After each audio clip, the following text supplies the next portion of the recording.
Fellow Kenyans, let me say this, that, this government can do anything. This government can do anything to tarnish the name of somebody or to tarnish the name of people. I'm saying this because of what is happening or what has happened today.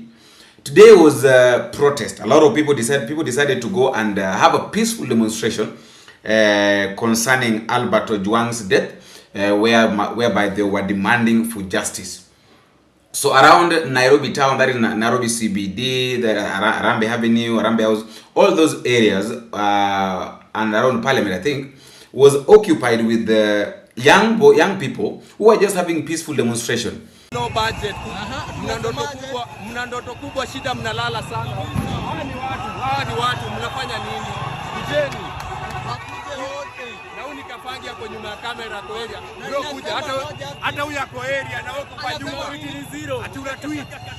Kufikia hapa. Wase, kwa nyumbani Alberto amededi na alikuwa tweet kama sisi. Tokeni street mauno. No budget. No justice, no budget. Watu wamejaa huku. Sema hakuna wase. Watu ni wewe, watu ni sisi, watu ni sisi wenye tunauliwa. No justice, no budget, bro. No justice, no budget. Justice for Albert. The Gankies are all. Concerning the death of Albert Ojwang. But now, something happened along the way that, sometimes, in as much as maybe I can say that protest is the only way, is the only language that this government understands, according to the way I've realized it. But then I also feel like sometimes we should try to somehow, I don't know whether we should avoid it or I really don't understand. You can tell me in the comment section. Do you think we should avoid these protests or what is it? Because protest is good. People can have a peaceful demonstration, but then in the middle of having a peaceful demonstration, we cannot understand who are the real protesters and who are now the goons. Because today, during the time that peaceful demonstrators were demonstrating, amongst them rose another team, and this team did the unthinkable. This team decided, were working with rungus, decided now to destroy things. Then we zoom. Wow. Zoom yako ni mzuri. Yeah. So this is City Hallway. Hey, yako ina zoom bro. Unatuma TikTok.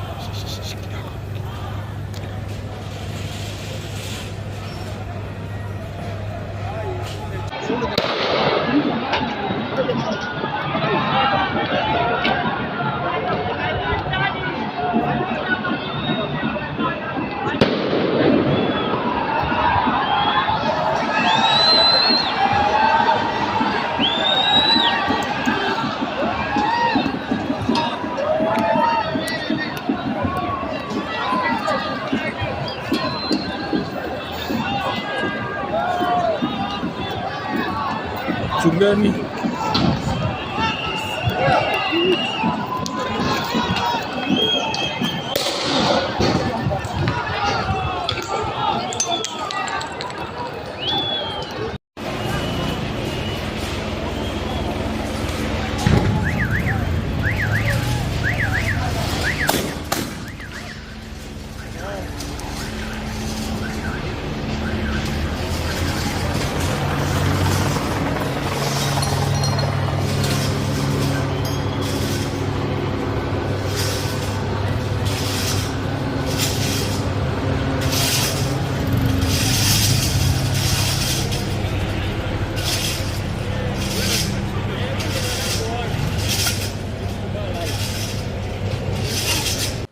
Like there are also two vehicles that were banned, but the problem is not even banning those two vehicles. The question is, who banned them?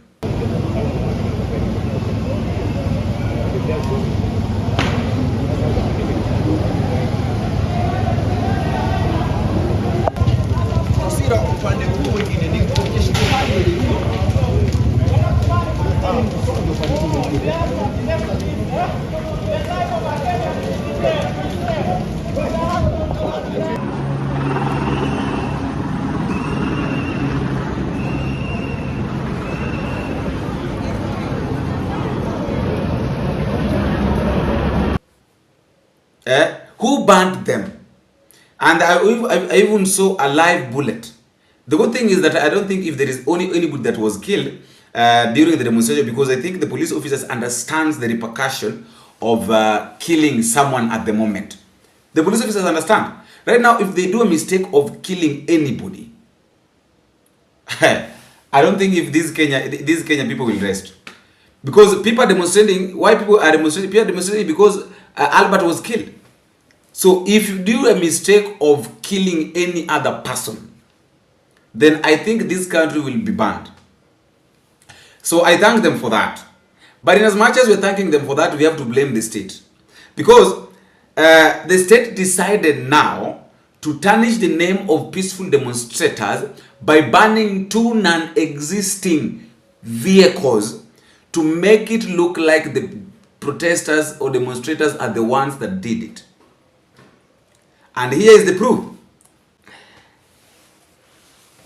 The banning of vehicles today in the Nairobi CBD is part of a coordinated state operation meant to discredit the peaceful protesters demanding justice for Albert Ojwang. This was not the work of genuine protesters.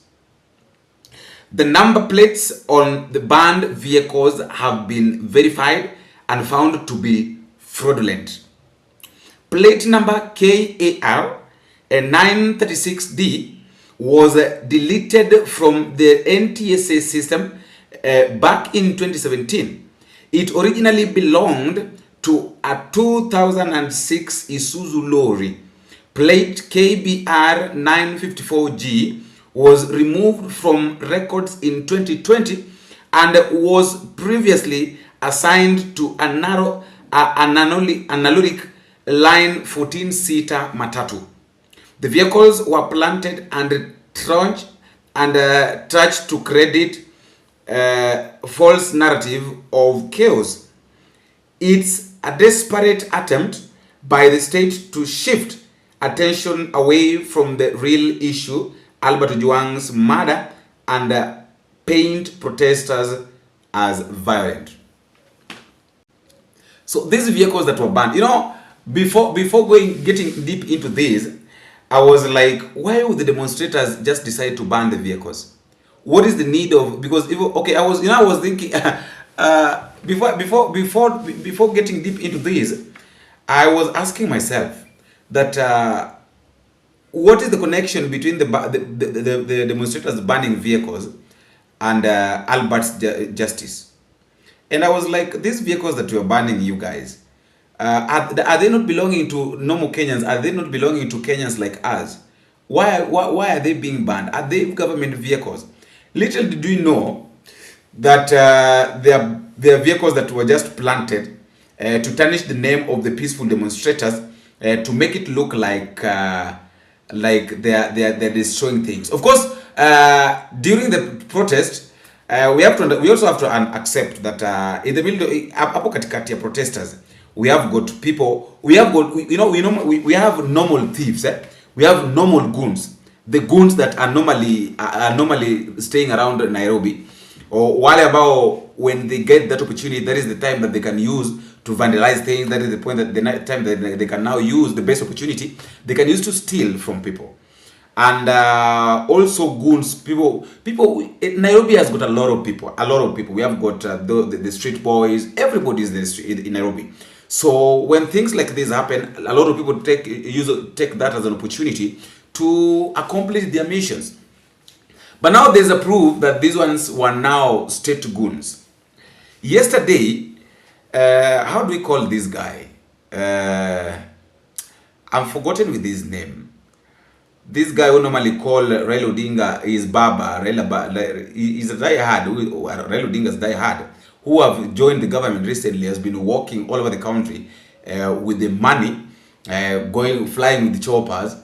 Gaucho, yeah, his name is Gaucho. Gaucho yesterday had got his team, and he was saying that anybody who will try to prevent John Mbadi from taking the budget to parliament, they will face the wrath.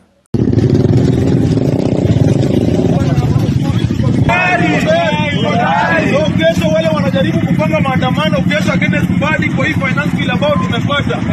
Utakubali? Hatakubali. Hatakubali. Tunaambia Boniface Mwangi na Hanifa tujipange na hiyo pesa ya wazungu tunakorana kesho hapa. Kesho hapa. Tuko tayari. Tuko tayari. Tunataka defend body kesho. But we also have to understand that these goons were not even against John Mbadi taking the budget to the parliament. The main problem was people wanted justice. That is what people wanted. In fact, I've not even heard that John Mbadi was disrupted from going to parliament. I've not heard that. What people wanted was no justice, no budget. That was the only song. No justice, no budget. So I'm failing to understand where this narrative is coming from. That these guys, but of course, the goons are there. But now these goons are sponsored by the government. Why?